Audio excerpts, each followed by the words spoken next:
Okay, so today with us in Business Talks is Nate Regier, Dr. Nate Regier, one of the co-founders of Next Element from Newton, Kansas. And why is Nate here? Unexpected circumstances, I would say, right? Aaron was supposed to join me. Aaron and I started some business talks from both sides of the pond. Just to see what's going on there and what's going on in Europe, and to hear from other trainers, consultants, professionals, how we can support each other in this time of crisis, in time of uncertainty. Nate Regier is also someone who stands behind a compassion mindset framework, who really holds close to, or to a very important level, that we need to communicate well and with understanding and with compassion. So I guess it's a great thing that you're filling in for Aaron, Nate. Well, I'm glad to be here, and excuse me, we are definitely a team, and we do our best to live and model the tools that we teach, and we've been reflecting lately about how valuable those tools are now during this time. And so it's great to be able to share those. And it is our desire and pleasure to share these with as many people as possible right now. Yes, we find that also very important. It's in one hand our responsibility of all of us, trainers, consultants, people who work with people, to share what we can right now to support each other. So you were supposed to come to Belgrade actually last month, right?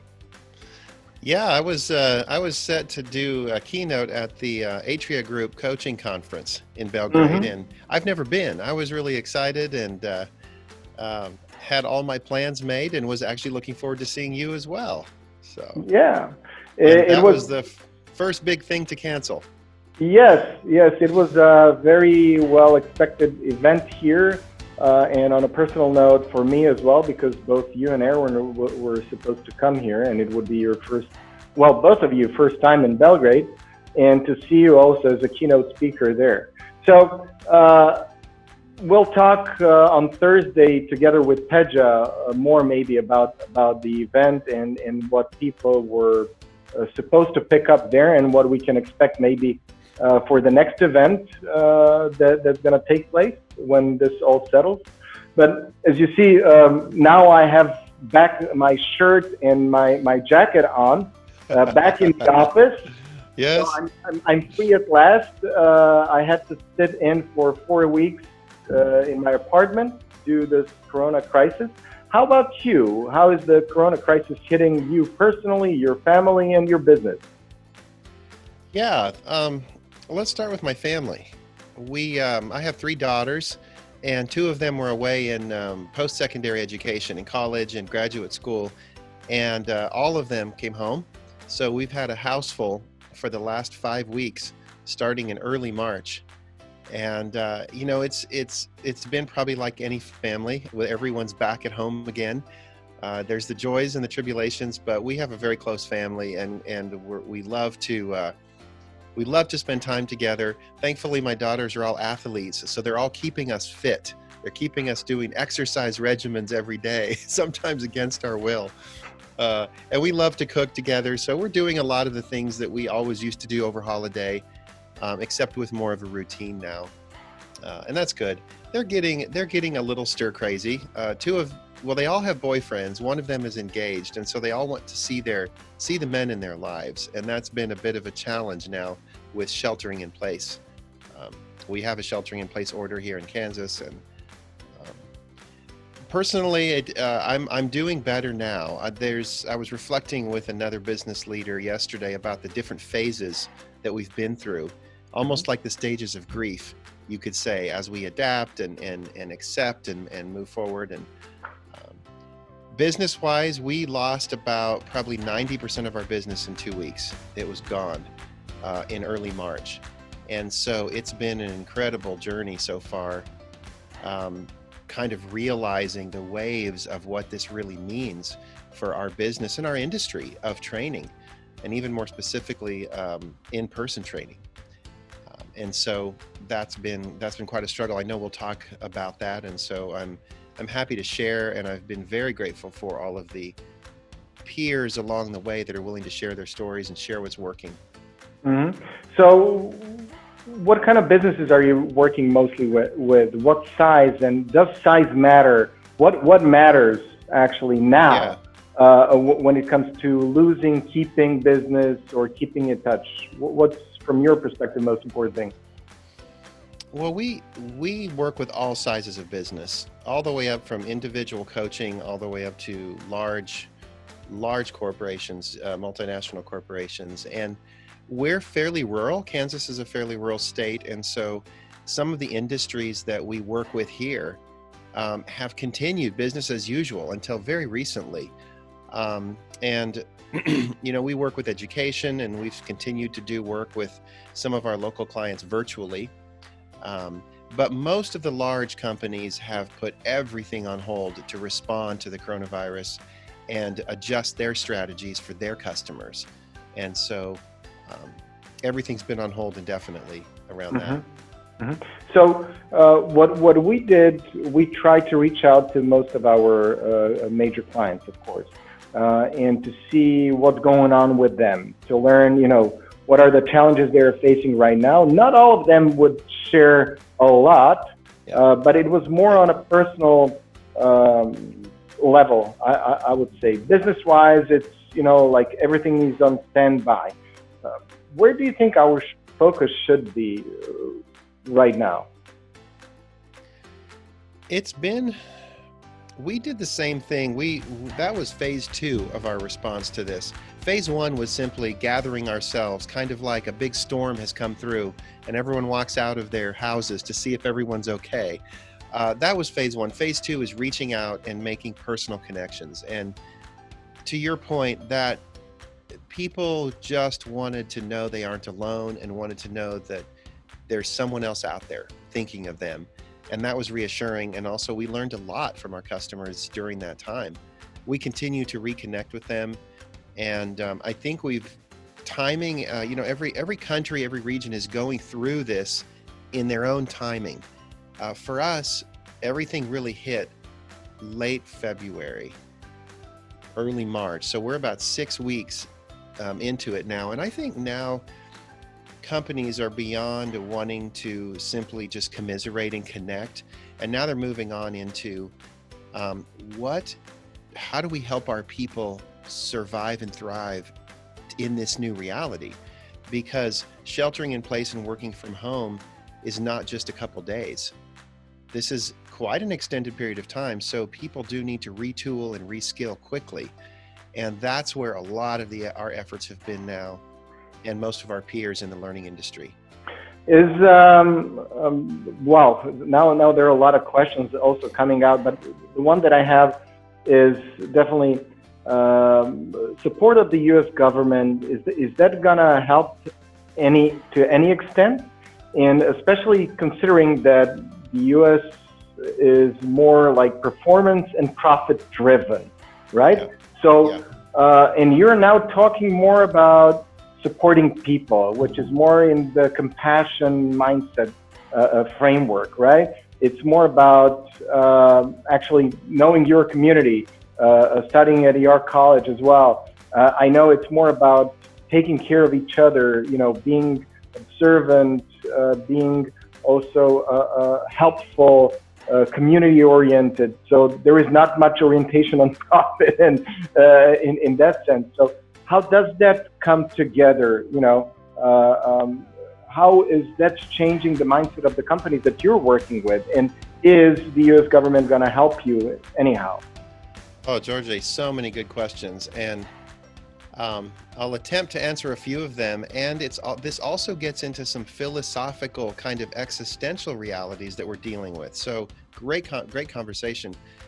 Let me start with what the U.S. government is doing. I'm actually quite proud of how quickly and how efficiently the government has responded with the stimulus package. Yesterday, Aaron and I were working on launching a new course, a new virtual course, and we're working through all of the logistics and how to make everything flow, how to take payment, and we were, it was hard work. It was straining our brains. And then we thought, how complicated is it for the US government to disperse almost $400 billion and have that go to the right people who need it in the right way and have it not be abused? I'm sure there's going to be some abuses, but all in all, we've been on the receiving end, and actually just yesterday found out that our application was approved and we're going to get some of the relief money. And the experience has been incredibly efficient.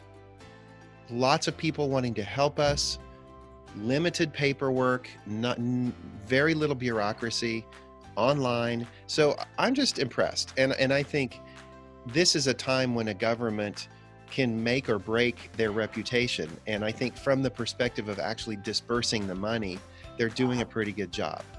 There's not enough money to go around to help everybody, but they're doing the best they can, I think. Your other question was, had to do performance with and performance and profit driven. Yeah, I think there's this global theme. We're in this together.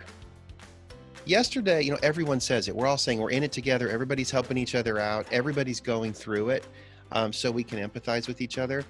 But I was asking myself, what does that really mean? We're in this together. And I think I got a call from someone the other day that said their spouse had just been furloughed from their company and was a 20-year employee and was asking, really kind of felt like, well, this company was not loyal to me. They let me go in this tough time. I've been there for 20 years for them. And how are companies going to deal with this broken loyalty and broken trust? And my perspective was, if I have to choose between keeping the doors of my company open or furloughing some employees for a temporary period of time, as a business owner, I have to choose the business. I can't continue to pay people when there is no revenue coming in.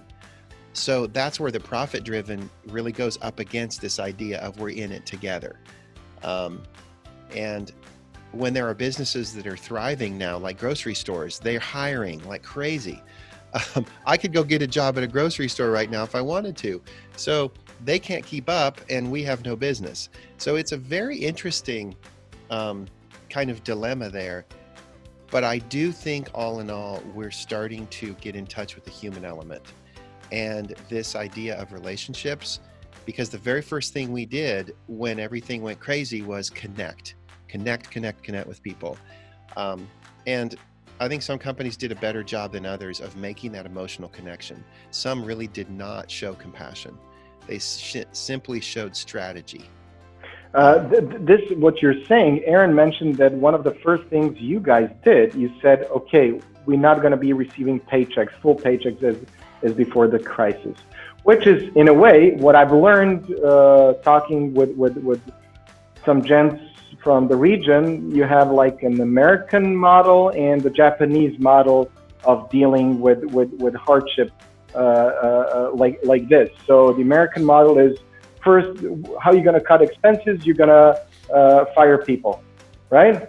And the Japanese model, you're going to cut the paychecks of the managing board and all the senior managers, which is what you did. Right. So you're saying, yes, you are for profit, you want to save the company, right? But first, what you did, obviously, it's your last choice. Firing people, right? Yeah, absolutely. And because people bring value. Yeah. Well, and the company, our company exists to provide a service and make a difference in the world. We exist to bring more compassion to every workplace. So if the company ceases to exist, so does our mission. So it's our duty to do whatever we can to make sure the company weathers the storm so that it can continue to do its job. And the company is more important than any one person. And its mission is bigger than any one person.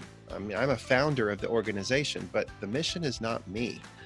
And so I think that's also, our company is primarily, we're entrepreneurs, we're primarily owners, so we have more leeway to do that. And because we're a service business, most of our expenses are payroll. We don't have like lots of goods and services and inventory like some companies where they can cut inventory and save money, but we don't have that.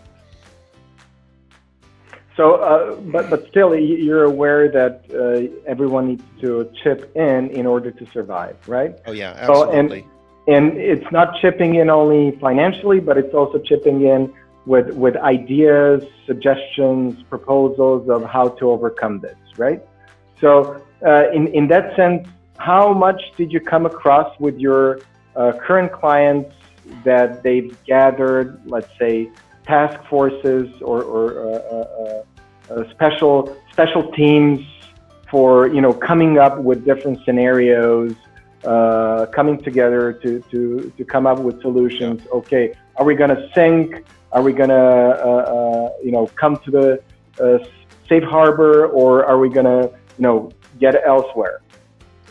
Yeah, there's all different kinds, and some companies very short-sighted. They just think about how to get through the next week. Some of the more forward-thinking ones that we work with have probably 3 contingency plans based on different scenarios, and they plan for each one, and they have kind of triggering points that will enact the plan. If we get to this point and there's not any more business, or we've lost this much revenue, then we will go to plan B. If we do get stimulus money, we go to plan C. And so they're planning. And I know all the companies we've worked with care deeply about their people and do not want to get rid of people if they can avoid it. And so they're planning in a lot of different ways. But the reality too is we're starting to see, and I've been predicting this for quite some time, is there is not going to be a return to normal.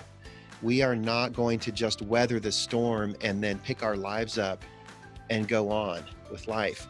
Right now, the things we're doing to adjust are the things we're going to be doing in the future. And so the companies that I'm really excited to be partnering with are already thinking like that we're not just reacting to a crisis, we're building the new way of doing business right now, and we're testing it, rapidly testing it for the future. And can you share maybe 2 things that you see that now that are being tested that going to become our reality, our new normal? Well, if I hear the word virtual one more time, I'm going to throw up.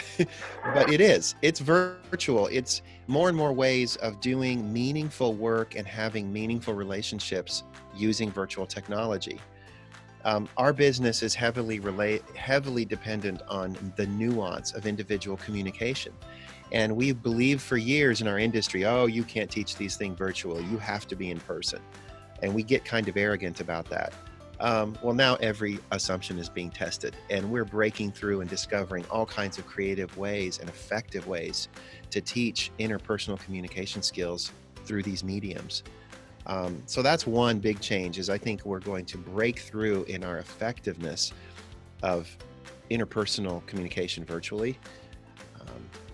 Probably the second thing, and this is unfortunate, is before COVID, we prided ourselves in America on employing people. The more people we could employ, create jobs. Now that's the enemy. Payroll is the enemy right now. So if you can go virtual, if you can go digital, if you can automate, everyone is doing it. And if I'm a profit-driven entrepreneur and that's all I care about, my goal now is to survive with as few people as possible and never hire them again. So things are drastically changing in terms of the role of people and humans in how we do our business. Do you think that's going to be possible? Do you think that's going to be possible? I mean, knowing the human nature, especially because of your academic background? Yeah, I think it's not sustainable because people. We had that in the 80s, 90s, right? Yeah. With answering machines. So you were always on the line, waiting, choose option 1, 2, 3, 4, 5, right? and then you can hold on online for forever, basically, until you get to the real person.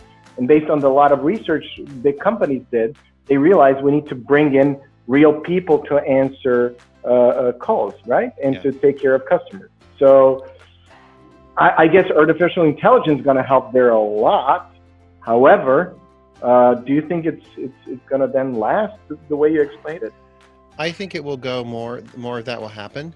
The other thing, I was arguing with one of my relatives the other day about the airline industry, and it's kind of it's an interesting phenomenon that COVID hit the wealthy countries first, and a lot of it had to do with the fact that we travel a lot, and it was the traveling back and forth across the Northern Hemisphere mostly, and to Australia and New Zealand. And so the airline industry is a massive, massive industry now that is almost completely stopped. And with virtual technology, I really don't think we're going to return to the same levels of travel that we did before. And so there's a whole industry that I don't think is going to have as many employees in it as it did before. And probably for good reasons. That people just don't want to risk it, or just, coronavirus is not going away, and there's going to be another one at some point. So more likely, yeah. So what's the point then on taking so much risk to stop traveling completely again, right? Yeah. And you said some will make, there is a chance for any government right now to make or to break reputation, right? How about businesses? In what way can they make and can they break reputation from your perspective and from the perspective of businesses you're working with? Yeah, I think that's where compassion comes in, and the presence or absence of compassion makes or breaks the reputation of a company. Everyone pursues quality. Everyone pursues efficiency. In a competitive marketplace, those two things are the basic entry into the field. If you can't have consistent quality, and if you can't have efficiency, and if you don't have a good supply chain, you can't even be in business.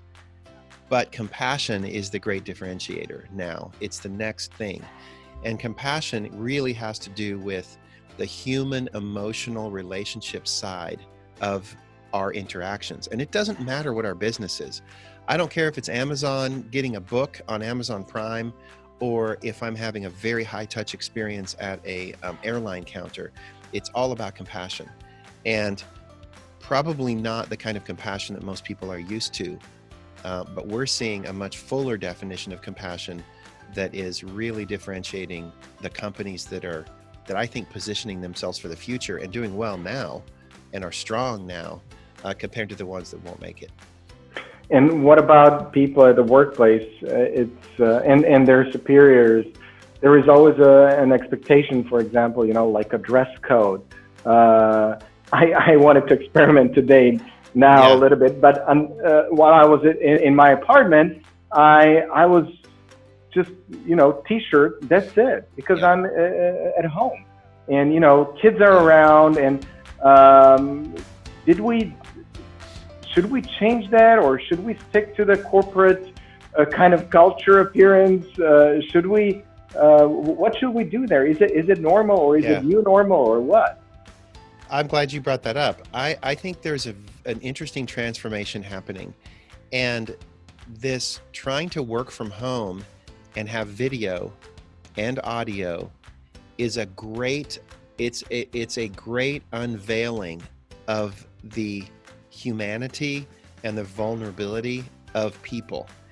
And all of a sudden, a high-powered executive that can put on a good front when they go to work and get dressed can't do that anymore, because they're trying to have a board meeting, or they're trying to have a sales call, and they're also trying to parent their child or relate to their wife. It's all in full view. It's all there for everyone to see. So I think there's a vulnerability and a transparency that nobody asked for, and we may not want it, but it's here, and we can't unsee it. We can't put the veil back. And so that's one aspect that I think is really critical. Is there's a part of compassion is simply what we call emotional transparency, and being vulnerable and realizing that vulnerability doesn't mean weakness. It means humanness, and it means connection. And so that is something that I hope we can hold on to, and I hope we can bring forward with us, is this less fear of being vulnerable with each other.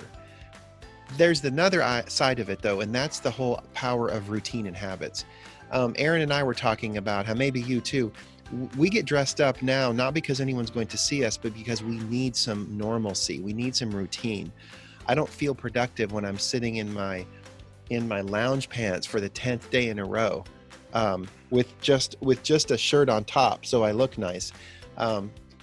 There's something to be said for what are our routines that help keep us productive, keep us thinking clearly, keep those boundaries clear between, that are important for us.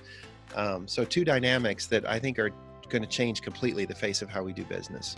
So basically, it's an opportunity now that everyone showed his or her vulnerability due to necessity of communicating this way. And the other thing you're saying is it's also good to maintain some kind of routine just to keep you mentally prepared to be focused on work. Otherwise, it's already hard to maintain focus, right? Yeah. So whatever you can do to keep your focus, because Aaron and I also talked a little bit about, I don't know how it's with you, I assume the same, because a lot of people I talk with, especially in our industry, it kind of appears, especially in the first 2 weeks, there is way more work. The workload is much bigger than before COVID actually happened. Yeah. And how is that?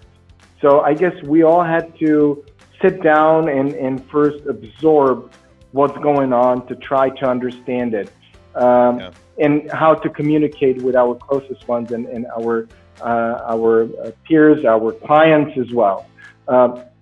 And what would you say, again, on this making and breaking reputation? What should companies, no matter where they are, pay most attention to, and how? Great question. Later today, I'm doing a webinar on how to communicate with compassion through crisis. And that seems to be where most of my energy has been here in the last 3 weeks, when people are asking for our input or we're trying to see how we can help. We have a model called, it's part of our compassion mindset framework. The model is called the compassion cycle. And it's a constellation of 3 skills that go together in very strategic ways to implement compassion in every interaction. And the skills are openness, resourcefulness, and persistence. And resourcefulness and persistence we see everywhere. Resourcefulness is about creative problem solving, innovation, figuring out what to do. We pride ourselves in America. That's what we do. We solve every problem. We figure it out. We see factories that are now, they went from making something else to now they're making masks, and they've retooled. And so we're innovative, we're creative. And then there's persistence, and that's about commitment and integrity and following through and doing the hard work. Every company now wants to commit to us about how they're still here for us. They're still upholding standards. They're not compromising quality. They're following all of the recommendations. But openness is really the frontier that we're not seeing, and that is vulnerability, emotional connection. If we really say we're in this together, then we have to start there and say we're vulnerable together, we're scared together, we're anxious together. As a CEO, I feel incompetent today because I've never been through this before. I really don't know what to do today, I don't guys. know what to do. So later today, when I'm doing this presentation, I'm going to show examples of emails I got from the major airlines right away, because I fly a lot, and they all send their customers, and I analyze those emails based on openness, resourcefulness, and persistence. And consistently, there was a striking lack of openness in those emails. There was no emotional connection. At most, they would say, "You're part of our Delta family." What does that even mean? I'm scared, I'm anxious, I don't know if I'm safe on your plane, I don't know what to do. My trip to Belgrade just got canceled and I was looking forward to seeing George. How do I deal with that emotionally?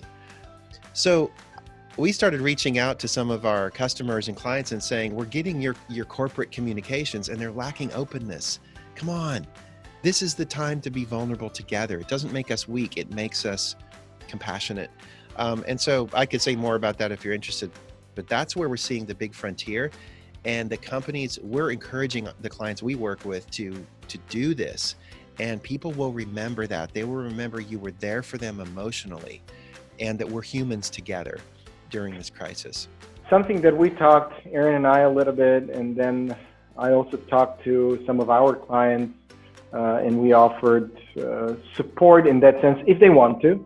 Let's just talk and let's see where we're at right now. Let's see what's bothering you, and let's see, should we do sales now? Should we sell?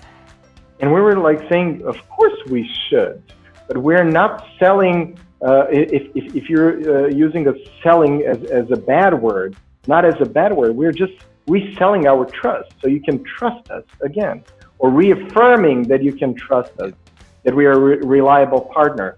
So this was something that we also talked with some of our partners. First of all, they need to reassure their customers that they're there for them. And Aaron and I talked a little bit about it, and he said, there was a couple of calls that we just were on the phone for 30 minutes talking about, nothing business related.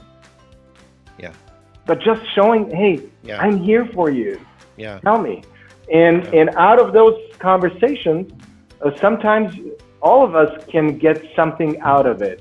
An idea, a perspective, a different perspective. If we listen carefully, then we can apply it as well, or try to apply it. That is why I'm asking you, communication. Do you think, or to what extent you think that companies now will be more aware of importance to invest in building communication capacities or communication skill capacities of their employees, especially middle management? It's huge. I believe that it's critical. I don't think every company will realize it, though. Not all of them will have to face that reality, or not every leader will be able to see that that's the problem and how important that is. But the leaders, the middle managers that get through this and build trust and are able to help guide their teams are the ones that will have the great communication skills. And to your point about just listening to our customers, before sales was, learn about your customers. What do they do? What are they interested? Do they like golf? All this, stuff.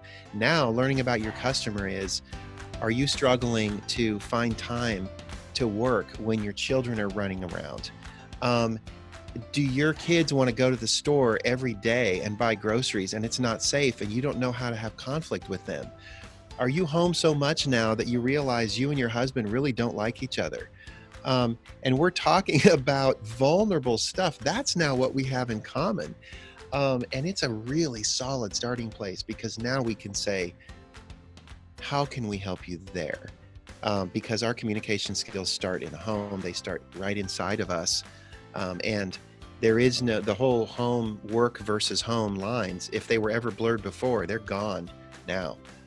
There is no boundary anymore. And we hear a lot of reports. I think there was in Germany, for sure.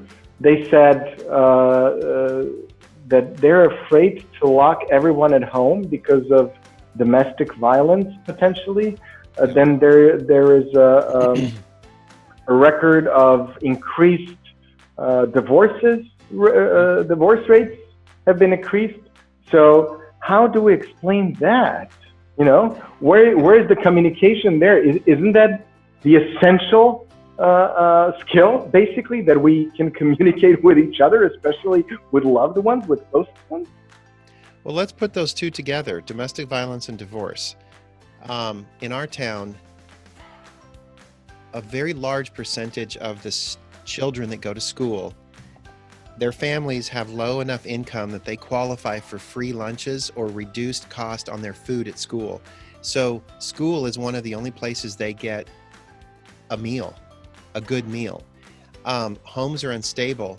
And so imagine a child that doesn't have good resources or support at home to eat healthy. Imagine a situation where school was the only time they were safe. And now school is closed and the parents have to stay home.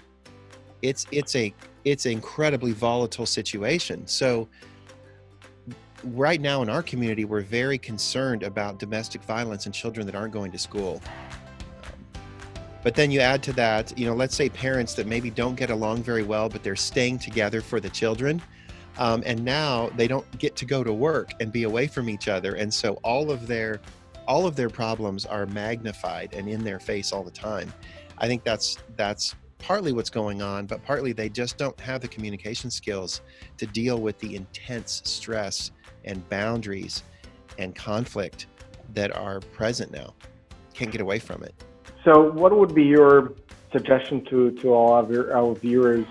Where to start if let's say, okay, I'm an average Joe and I think I communicate okay, I get along with people that I like. I don't need to get along well with people that I don't like, so I don't care in that sense. But I do feel stressed with this situation because I cannot do whatever I want or the way I used to do it. And now there's some people that I kind of like. They start to stress me out a little bit, get on my nerves. And where should I start then? How can I help myself to communicate better and to overcome the situation better? That was the first question we asked ourselves when this started. And so I usually write one article a week in my blog. I wrote 3 consecutive articles on a Wednesday, Thursday, Friday, and they were all focused on self-care right now. One of them was focused on personality. Different personalities deal with stress differently. And so we need to understand how our personality is handling this so we can manage it, be aware, have more tolerance for different personalities now, because everything is heightened. And then I wrote another article on how to communicate with compassion, and it starts again with starting with openness and being willing to acknowledge and accept the vulnerability, be transparent about how we're feeling, not try to cover it up or act like we're strong, not blowing up on people, and then just getting creative about how we solve these problems and asking for help. So 2 of the things that I often will say to people is 2 things that you may not have done before if you're struggling now. You've probably not told anybody how you're really feeling, and you probably haven't asked for help. And if we're in this together, those are the 2 most important things humans can do right now. And if you're not willing to do it, you're probably a ticking time bomb. But if you do it, you can get vulnerable, get help, and truly walk this journey together instead of adversarially. Mm-hmm. I would really like for you to share those 3 blogs so we can also share it with in the video description so people can read it and hopefully relate to it. And what you just said is how do we open then? And when you said help, is for some people, it's like, if I ask for help because I feel kind of stressed out, I'm not crazy, I'm not a psycho to ask for help, right? So what kind of help are we talking about? What kind of support are we talking about? What kind of openness in that sense, or admitting what kind of weakness, vulnerability in that sense? Oh man, I'll just use myself as an example, George, because about probably 2.5 weeks ago, I hit a wall.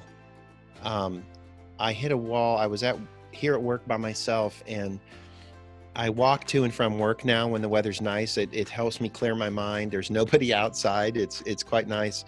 But I hit a wall on the way home. I realized I cannot engage with my family. And here in America, we say, I literally can't. Like, I realized I cannot talk to my family. I am so overwhelmed. I feel so overwhelmed and so incompetent and so afraid that I don't even know what to do when I get home. And my kids have been waiting for me. They probably want to play games. They want to go outside. And I'm either going to blow up or I'm going to go shut down. And neither of those are healthy. And so I couldn't figure it out. I've been working hard. I've been reading everything. I can't figure this out. And so what I realized is I have to take care of me, or else I'm going to not become a very good person. So I realized I need to clear my mind, but I also need to talk to someone, because right now I'm in my own head and I'm not thinking clearly. That's all I knew. So I knew I needed to set a boundary to take care of me and talk it through with somebody and get perspective. And I knew that my responsibility to my family would be compromised if I didn't take care of me. So when I got home, I walked in the house and I asked my wife, Julie, I said, Julie, will you take a short walk with me? I'm feeling completely I started by saying I'm feeling overwhelmed right now and I can't interact with family in a healthy way. Will you take a walk with me and just listen to me and help me get perspective? Because it's important to me that I'm present with my family, and I can't do that now, but I want to later. And she said, okay. And we started walking and I talked, and she simply fed back what she was hearing to me. And I started to realize I was taking on way too much responsibility and expecting myself to be perfect and have this all figured out. I'm the CEO. I'm supposed to have a plan. I'm supposed to see the future. I'm supposed to have the big strategy, and I don't know what to do. But when I got honest enough to say I don't know what to do, I was able to see I was completely expecting too much of myself. And simply talking about it, I relaxed. I decided to delegate the next day. I made a list of all the things I was doing that was not my job, that I felt like I had to do. And I got it off my chest, and I was able to be present at dinner. But those breakdowns should be commonplace right now, and it's okay. And we should not be trying to be so strong, and letting people help us, letting people talk, get vulnerable, because I'm still a CEO. I'm still a good leader. I'm still have the trust of my team, even though I felt overwhelmed. They trust me even more because I got honest with them, and they know we're in this together. Mm-hmm. It's one of the Ernest Shackleton's examples of be open and be straightforward in that sense, the way you communicate. So, yeah, we don't know what's going to happen. I don't know what's going to happen, but I sure know that I'm going to do everything in my power to make us go through this. And we need to go through this together. Thank you very much for sharing this. It's very personal, and I can relate to it, and I'm sure a lot of people can relate to it. And to add to that, thank you, Julie, as well, for being able to respond in that way. What if she wouldn't respond in that way? That's what we can also get. You know, how do we act? Yeah. What do we do then? Because maybe she was overwhelmed. Yeah. As well. Yeah. And she could have responded like, sorry, dude, don't have time, just overwhelmed myself. I've been home with the kids all day. It's your turn now. Suck it up. Yeah. That's a great answer. That could very well happen. And I'm very grateful to have a wife that is so present and emotionally intelligent in that way. I suppose in situations like that, then it would be important for me to figure out what else can I do? Is there someone else I can call? Do I need to maybe write some things down, or have a variety of strategies to help get myself sane again? Mm-hmm. But it's not that you're insane in that sense. It's more metaphorical, just to make sure that everyone. No, you're right. You're right. Yeah, it's more that when we really feel overwhelmed and stressed out, and it's not only this crisis. It happens every day with a lot of challenges that we're facing even in a normal life that we led until 5, 6, 7 weeks ago. Are we going to get a promotion? Are we going to get fired? Are we making enough money? Are we making this payment or not? Taking credit, loans, this and that, blah, blah, blah, blah, blah. So all of that piles up and could get us to this situation. So asking for help in such a way, first of all, trying to start with our closest ones. If not, then first family, then if not, with friends. And then what would be the next step? A lot of what I've heard recently, a lot of organizations are now moving from, let's say, the way we want to please our employees is by providing free lunch, game room, fitness classes, free this, free that, or whatever not. A lot of them are now moving more to mental health support. How is that working? How should that work? Why? Great point. It's huge. We're seeing lots and lots of focus in, especially the cutting edge companies that are interested in our compassion work. They're also interested in mental wellness. And so they're focusing a lot more on stress management, mindfulness, peer support groups. A friend of mine I talked to yesterday does a lot of internal group coaching within companies where groups of leaders are working together, sharing stories, supporting each other, get a place where they can get vulnerable and get support and have someone that they can call and lean on. So again, we're back to relationships and the importance of compassion, and companies that are developing that inside are giving their employees the resilience and the resources and the emotional intelligence to be present and be agile during this time so that they can do the work of the business in excuse me, my phone is going off. I don't know what I was trying to get up for at this time of day, but we'll get rid of that. So yeah, being agile, and we use this word agile a lot in business, but we're starting to see it applied more towards personality agility and communication agility and the ability to stay flexible under stress. And when I got home the other day, I was not agile. The littlest thing I would have broken instead of bent. And so you were more reactive. You were more reactive and passive aggressive in a way. And this is what happens if we hold it inside, right? And what I've learned, I've been to one great workshop in Vienna on agile mindset, what it is, what it takes, et cetera, et cetera, et cetera. And it's actually everything we've done. And in a way, I don't know how it was in your days, but critical and creative thinking and being proactive is something that we were taught at Bethel College as well. Yep. Right? And it's not just sitting there and watching things, go by, unless your task is to observe, then intervene, make adjustments, and let it go observe again. Right. Only in that case. But otherwise, we should always have this proactive and critical and creative approach. Yeah, I'm just putting the finishing touches on my next book called Seeing People Through. And I'm just stunned by how appropriate that title is now. I had no idea when we started working on this 2 years ago. Seeing People Through, it comes from this saying that the intention is not to see through people. The intention is to see people through, which means be with them. We're in this together, even though you're different. So, and I'm different. So our ability to appreciate that diversity and forge working alliances and be compassionate with each other over the long term is really the key to our success. Because right now, more than ever, the companies that will survive are the ones that can see people through over the long and that can connect, and that can connect.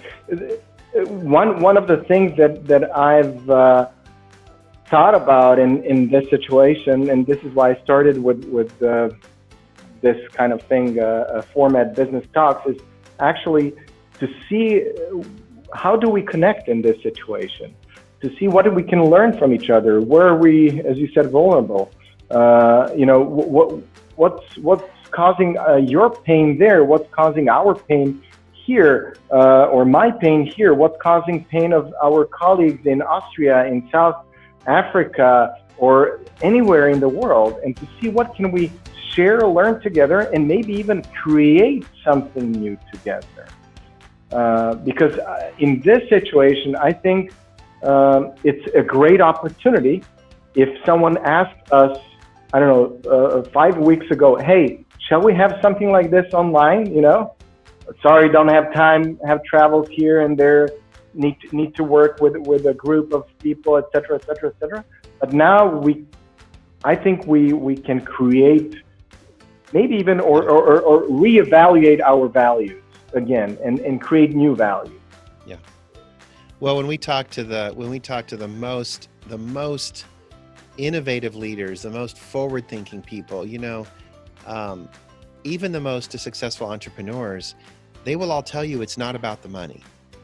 They will all say it starts with relationships. It starts with this insatiable desire to solve people's problems. It starts with listening. It starts with, those things. And we like to give lip service to that. But now when there is no revenue, it's all we have. And so we're having we've been given a gift of everything has been stripped away. So all we have left is to simply connect with people in a vulnerable way, which is probably what we all should be doing first every day. And my question is, when things go back to a little bit more normal, will we forget or will we remember what we learned and continue to do the things that we should be doing? It's a great question, and it's something that everyone should write it down, and at least in my opinion, and to put it on their walls. Did I forget, or am I going to forget what happened during the COVID crisis? Yeah. Should I forget it, and why not? Yeah. Because I'm sure some people will, and I've talked to several people. Some people already said, I might have changed something, in the first 2 weeks, but more or less now I'm back to normal per se, and I doubted that anyone's going to change really. Yeah. They're going to get back to normal. So it's one perspective, but on the other hand, I think that we'll have to change a lot. Yeah. If we want to move forward. I had something that, of course, you can give me a good perspective on this, and I share this with my colleagues. I also share this with my wife. 3 options when this all happened, and when one client by another start saying, okay, we're postponing this until we don't know when, but we're not going to be doing or continue with the program right now. So I thought, okay, we're a small company of 3 with some associates, of course. But option number 1 is to go up to the tallest building in Belgrade and just jump off of it. So this is it. I won't be able to support the family, Of course, I'm exaggerating, but that's option 1. Option 2 is just go home or go anywhere to some village or something like that to hide and hibernate until this is over, and just ignore it, and then wake up and see, okay, we're back in business. Should everything be normal? And option 3 is become resourceful with all my skills, knowledge, all of my colleagues, partners, and everyone, and just start to do something. Whatever it is, just do something and see what's going to happen. See, when you put things in motion, what's going to happen. If you make mistakes, doesn't matter. Just do something. Become proactive.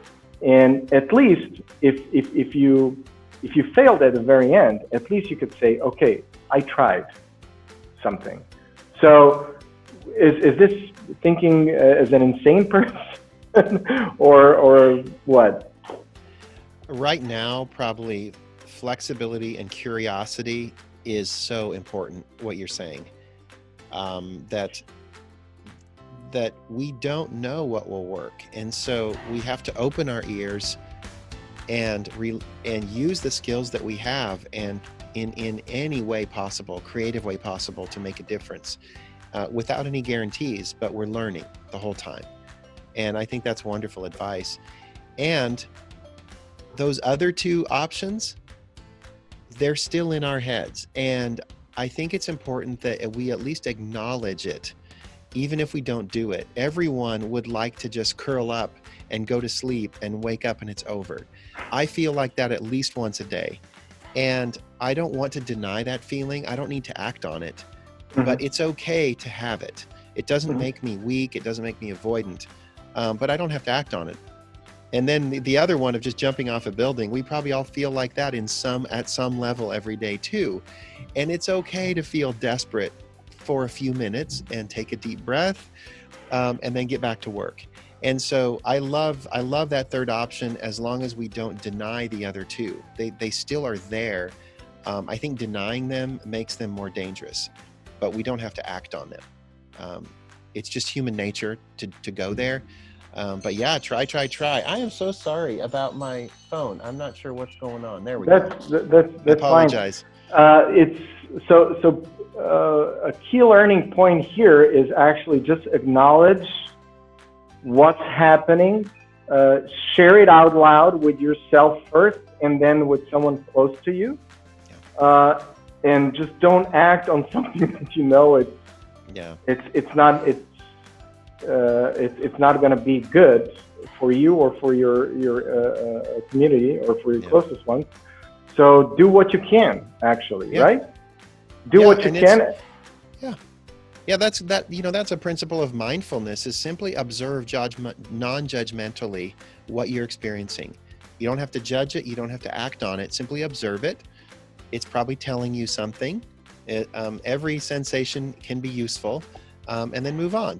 And I think there's something to be said for trying things. You never know what will work. And when we start to figure new things out, it feels empowering, like we are figuring this out, and it's great. Yes, it is indeed. And this is also great, Nate. Thank you very much for making the time and jumping in for Aaron. I'm sorry that he couldn't join, but I'm also happy that you were able, and it would be nice maybe to have both of you, and to involve maybe more people, also to see how some of your business partners are surviving this, and how much did your support help them. Why? Because it's good to share with other viewers to see that building this communication skills capacity, building empathy, emotion capacity, compassion capacity, really helps every business achieve more and be resilient, or more resilient, to the time of crisis such this is. And you've definitely proven that, especially because you're also not a huge business, and most of your expenses, as you said, goes for your paychecks. Yeah. But you're not going out of business. That's not an option for you, right? That's not the plan. Our plan is to continue to serve and to thrive and to bring more compassion to the world, whatever that looks like in a month or 2 months or 5 years. Well, I'm very thankful for this call and for this talk. We'll talk on Thursday, April 16th, together with Peja Jovanovic from Atria Group. Okay? And if you have any other comments or requests, please let us know. And I'm sure we'll have another nice chat. I'm sure we will. It's been a joy speaking with you. I love your questions, love your insights, and appreciate you putting this format together so that we can share and hopefully help some folks and help ourselves. Just having the conversation has been a great start to my day. Thank you.